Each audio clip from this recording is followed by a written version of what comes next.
Today is Tuesday, September 6, 2022. As you remember from the lecture, you have something called the bedrock view and the living document view of the Constitution. And the Constitution is based upon what? How do I feel? The interpretation, right? How do I feel? Are you MSNBC? Are you CNN? Are you Fox News? Are you the Progressive Channel? It all depends upon how do you see the world? How do you view the world? What's your perception of the world? Should all people be treated equally or not? Do you believe in forced government births, right? Or not? These are all issues that are personal in nature when it comes right down to it, right? They call it the Senator Patrick Leahy in the John Roberts hearings for the United States Senate, for the United States Supreme Court. He mentioned judicial philosophy, right? Judicial philosophy. And you've watched that, the John Roberts hearing up until Patrick Leahy when he speaks. Here we go. Take a look at this one.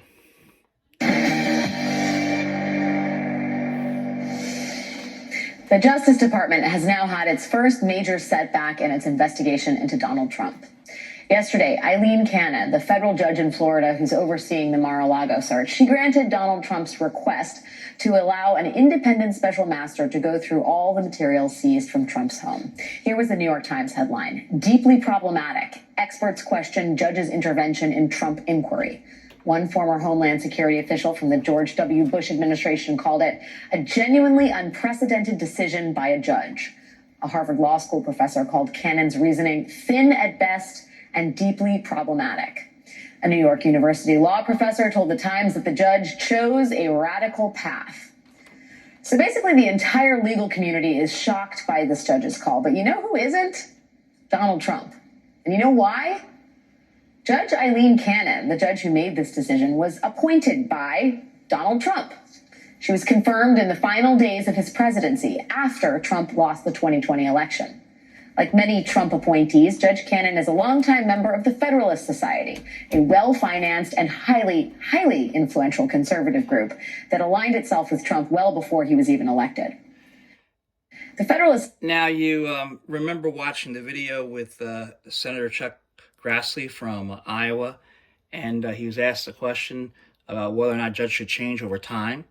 And in class, I noted two Supreme Court justices that changed, right? You have Earl Warren, right, who helped to put the Japanese into concentration camps. I call them death camps over there in Germany, right? Just because they were Japanese Americans, right? And he later apologized for that in 1977. And he had Hugo Black. Hugo Black from what? From Alabama. And how did he rule in Brown versus Board of Education? 1954 case. He ruled in favor of what? Equality. So he changed, right? He changed. Google Hugo Black. Google Earl Warren, right? So justices can change. They can change over time sometimes, right? Here, let's take a look at qualifications of those on the bench or connections, so to speak.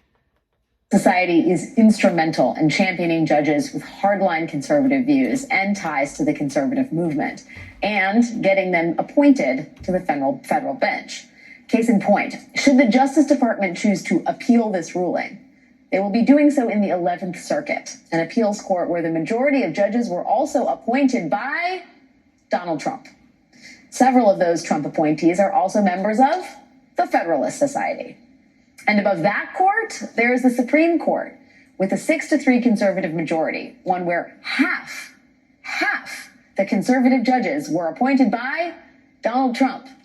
And all three of Trump's Supreme Court nominees were also handpicked by the Federalist Society. That is a lot of hardline conservatives on the bench, courtesy of Donald Trump and the Federalist Society, a very successful co-production. Remember that during his presidency, Trump and Mitch McConnell appointed more than 200 judges to lifetime appointments on the federal bench, including those 3 Supreme Court seats, one of which, lest we forget, Senator McConnell blatantly stole from President Obama. Of all the judges currently on the federal bench, more than a quarter of them were appointed by Donald Trump. In just 4 years, Trump and McConnell appointed 54 judges to federal appeals courts, nearly as many as Barack Obama confirmed during his entire 8-year presidency. And most of Trump's judicial nominees were very young at the time of their nomination, and they are all extremely conservative.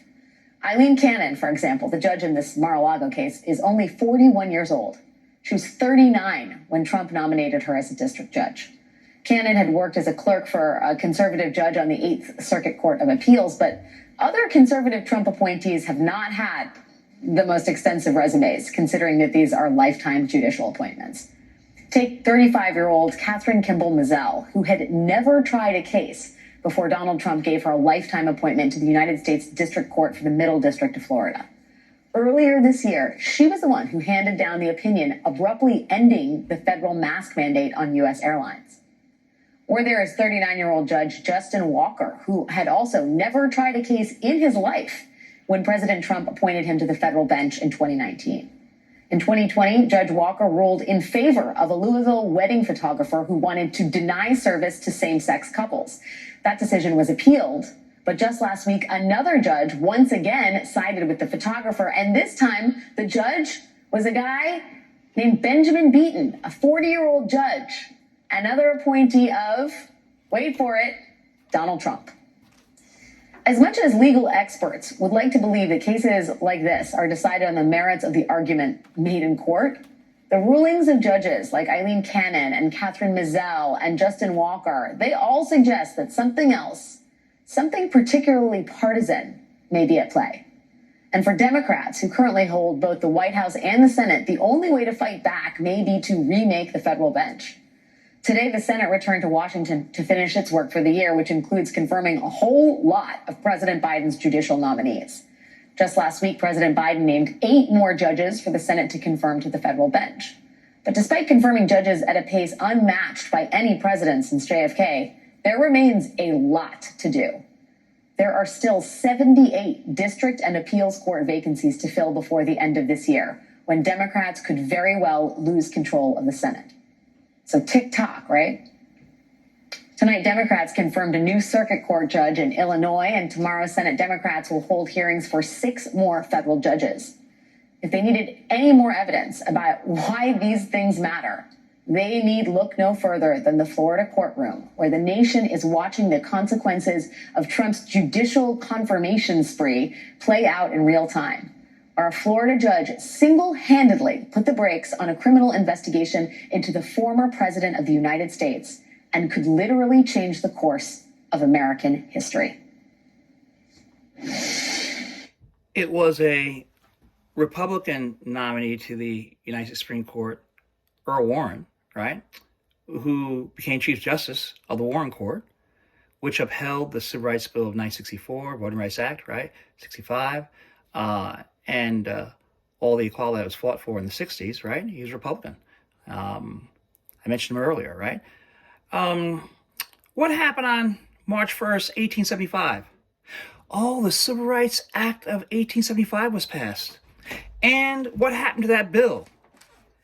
The Supreme Court in 1883 did what? Oh, it said it was unconstitutional to treat people equally, people of color equally, right?